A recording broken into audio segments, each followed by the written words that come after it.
মাত্র ২ সপ্তাহ আগেই বিপ্লবী বাহিনী হায়াত তাহরির আল শামের আক্রমণের মুখে দেশ ছেড়ে পালাতে বাধ্য হন সিরিয়ার স্বৈরাচার বাশার আল আসাদ। তবে স্বৈরাচারী প্রেসিডেন্ট দেশ ছেড়ে পালিয়ে গেলেও এখনও দাপিয়ে বেড়াচ্ছে তার লোকজন। এবার আসাদ বাহিনীর হাতে অন্তত ১৪ পুলিশ সদস্য নিহতের খবর জানালো গণমাধ্যম। প্রশাসন বুধবার ভোররাতে জানায়, ভূমধ্যসাগরীয় বন্দর তুর্তাসের কাছে গ্রামীণ এলাকায় মঙ্গলবার হামলার ঘটনাটি ঘটেছে। বিবিসি জানায়, রাজধানী দামেস্কের নিকটবর্তী কুখ্যাত সেদনায়া কারাগারের সঙ্গে জড়িত এক কর্মকর্তাকে তার ভূমিকার জন্য গ্রেফতার করার চেষ্টার সময় আসাদ সরকারের অনুগত বাহিনীর অবশিষ্টরা নিরাপত্তা বাহিনীর উপর চোরাগোপ্তা হামলা চালায়।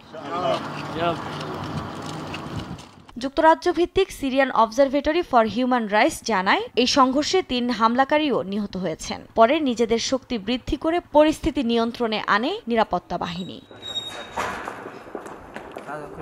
অন্যদিকে দেশের বিভিন্ন শহরেও বিক্ষোভ হচ্ছে। এ অবস্থায় হোমসে বুধবার গভীর রাতে কারফিউ জারি করেছে পুলিশ।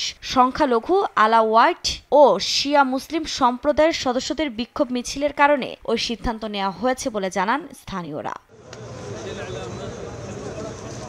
সিরিয়ার এ পরিস্থিতিতে বিশ্লেষকরা বলছেন, দেশের সংখ্যালঘু সম্প্রদায়ের সদস্যদের আশঙ্কা, বিদ্রোহীদের অধীনে দেশে কট্টরপন্থী ইসলামী সরকার গঠিত হতে পারে। তবে তাদের ভয়ের কোনো কারণ নেই বলে আশ্বস্ত করার চেষ্টা করে যাচ্ছে নতুন সরকার। সংখ্যালঘুদের রক্ষার জন্য তারা একাধিকবার প্রকাশ্যে অঙ্গীকারও করেছে।